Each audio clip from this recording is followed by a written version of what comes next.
Selamat pagi pemirsa, jumpa kembali bersama saya Syifa Aulia dalam Berita Kaltim hari ini. Sejumlah berita penting telah kami siapkan untuk Anda dan berikut diantaranya. Kebakaran yang menghanguskan 4 bangunan di Balikpapan menelan korban jiwa.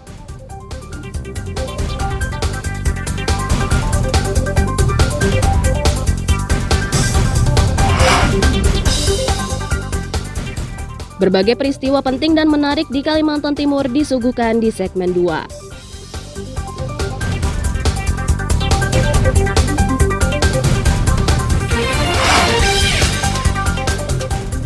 Pemkab Kutai Timur segera membangun lapas setelah mendapat keluhan dari Lapas Bontang.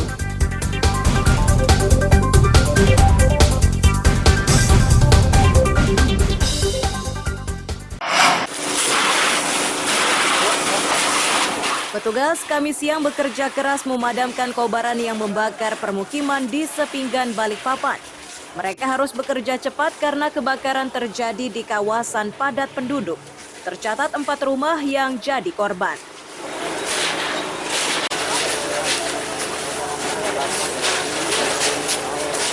Saat pemadaman berlangsung, petugas digegerkan dengan penemuan jasad di antara puing-puing bangunan. Petugas bergegas mengevakuasi jasad tersebut ke rumah sakit. Kelihatan bentuknya, tangannya. Ada mana? Kemanjar ya. Kalau keluar itu. Woi, ambulan, woi, ambulan. Nah, ini ada dari laporan masyarakat ada kebakaran 65 ya di samping, kebetulan di samping polsek, tidak terlalu jauh dari polsek. Perkiraan sih ada sekitar 3 rumah, tapi dia kos-kosan, jadi ada 11 kamar kos kemungkinan masih. Nah, jadi 3 rumah. Ada pun pemiliknya itu tidak tinggal di situ, tapi dibakar. Ini rumah 1 lantai atau 2 lantai? Rumah 2 lantai. Rumah 2 lantai. Penghuni kos semua di sini. Penghuni kos semua. Yang meninggal ada korban dan sementara korban seperti kita lihat tadi ada, kita belum tahu identitasnya, ya, masih dalam penyelidikan.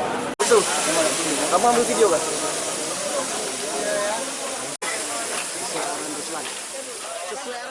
Petugas pemadam menyatakan berbagai upaya mereka lakukan agar kobaran tidak meluas. Selain berupaya cepat, mereka juga mengerahkan seluruh armadanya.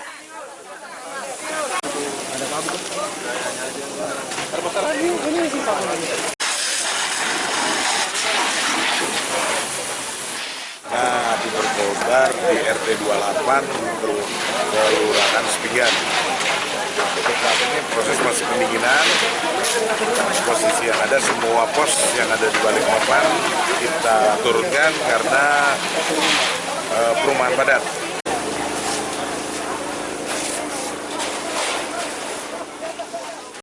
Sejauh ini penyebab pasti kebakaran belum diketahui dan masih diselidiki polisi. Amir Hamzah dan Riani Mantini melaporkan dari Balikpapan.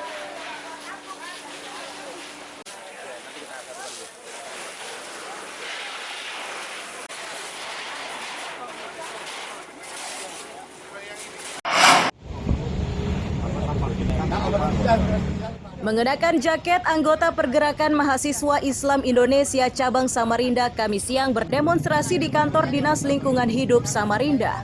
Mereka menuntut DLH memindahkan tempat pemrosesan akhir sampah dari Bukit Pinang ke Sambutan. Tapi kan kita menghargai pendapatnya bapak-bapak nih, kita memberikan kesempatan bahwasanya ada sejumlah alasan sehingga mahasiswa mendesak pemindahan tersebut. Salah satunya adalah volume sampah sudah terlalu banyak sehingga menimbulkan bau tidak sedap bagi warga.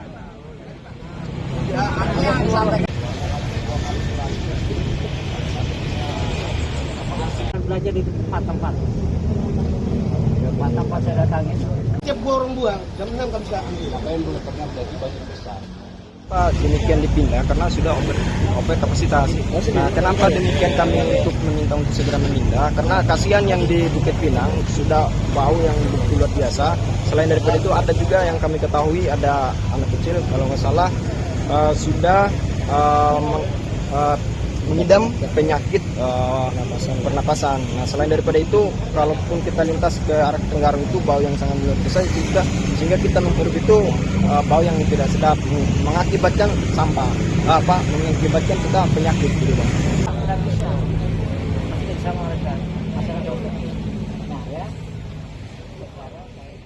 Kepala DLH yang menemui pedemo menilai data yang disampaikan mahasiswa sudah tertinggal sebab lokasi TPA sudah dipindahkan. Hanya saja saat musim hujan jalannya licin sehingga petugas mengalihkannya ke Bukit Pinang. Kalau tadi Pak yang terkait pemindahan itu, kendalanya di mana Pak? Biar nanti kita pemindahan bagus saja lah buat pengalaman mereka berorganisasi. Mereka sebenarnya perhatian, cuma data tidak diverifikasi. Oh iya.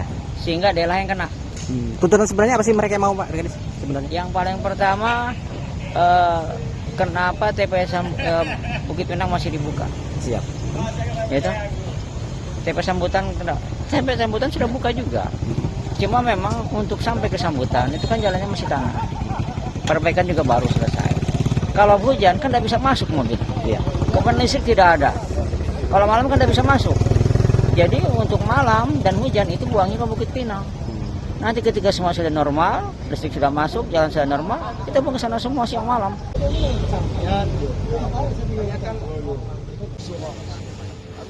Meski sempat beradu argumen di pintu masuk kantor DLH, namun pedemo akhirnya membubarkan diri. Meski begitu, para mahasiswa ini tetap meminta agar pembuangan sampah di Bukit Pinang dihentikan. Amir Hamzah dan Iswanto melaporkan dari Samarinda.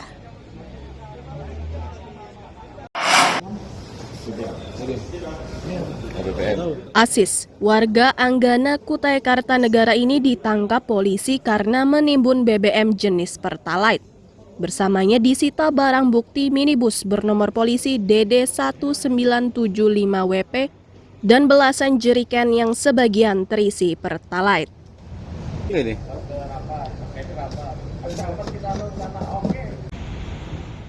Kapolresta Samarinda Kombes Pol Arif Fadli menyatakan penangkapan ini merujuk keputusan SKK Migas yang isinya BBM jenis Pertalite merupakan bahan bakar yang masuk dalam penugasan atau pengawasan. Modus Asis untuk mendapatkan BBM yakni dengan mengantre di sejumlah SPBU. Selanjutnya dari tangki dipindahkan ke dalam jeriken. Aktivitas ini sudah dilakukan selama setahun. Sehari itu kalau dinamo untuk penyedot, jadi dia setelah ngisi kalau lagi itu sudah ada penetapan, sudah ada ya. Jadi yang awalnya bahwa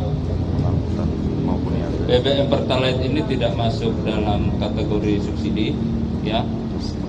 Pasca kenaikan harga kemarin, kemudian ada evaluasi dari SKK Migas, kemudian keluar peraturan terbaru bahwa BBM Pertalite ini juga masuk dalam penugasan khusus.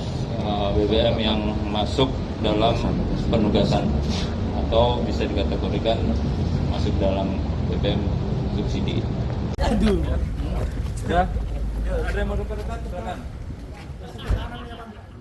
Asis terjerat tindak pidana penyalahgunaan, pengangkutan, dan niaga bahan bakar minyak dengan ancaman pidana 6 tahun penjara.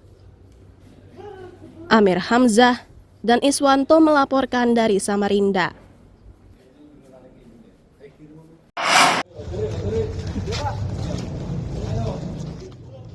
Rahimin warga asal Bontang dan Hendrik warga Jalan KS Tubun, Samarinda Ulu digelandang ke Mapolresta Samarinda. Keduanya ditangkap karena kepemilikan puluhan bungkus sabu-sabu siap edar. Dari tangan Rahimin disita 60,39 gram dan dari tangan Hendrik disita 23 bungkus kecil siap edar. Ada celana-celana cabut.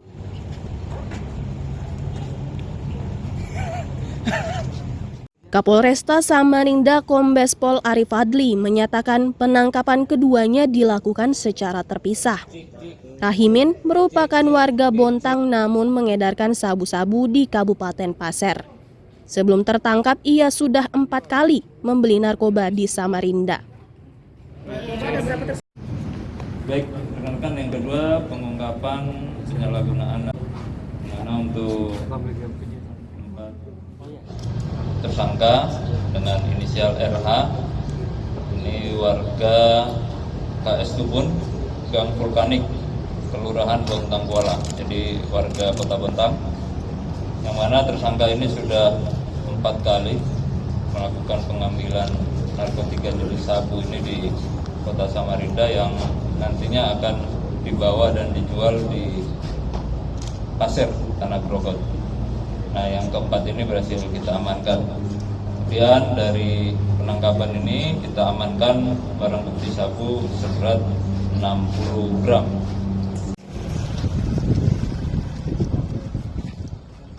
Keduanya terjerat Undang-Undang Republik Indonesia Nomor 35 Tahun 2009 tentang narkotika dengan ancaman pidana 20 tahun penjara. Amir Hamzah dan Iswanto melaporkan dari Samarinda.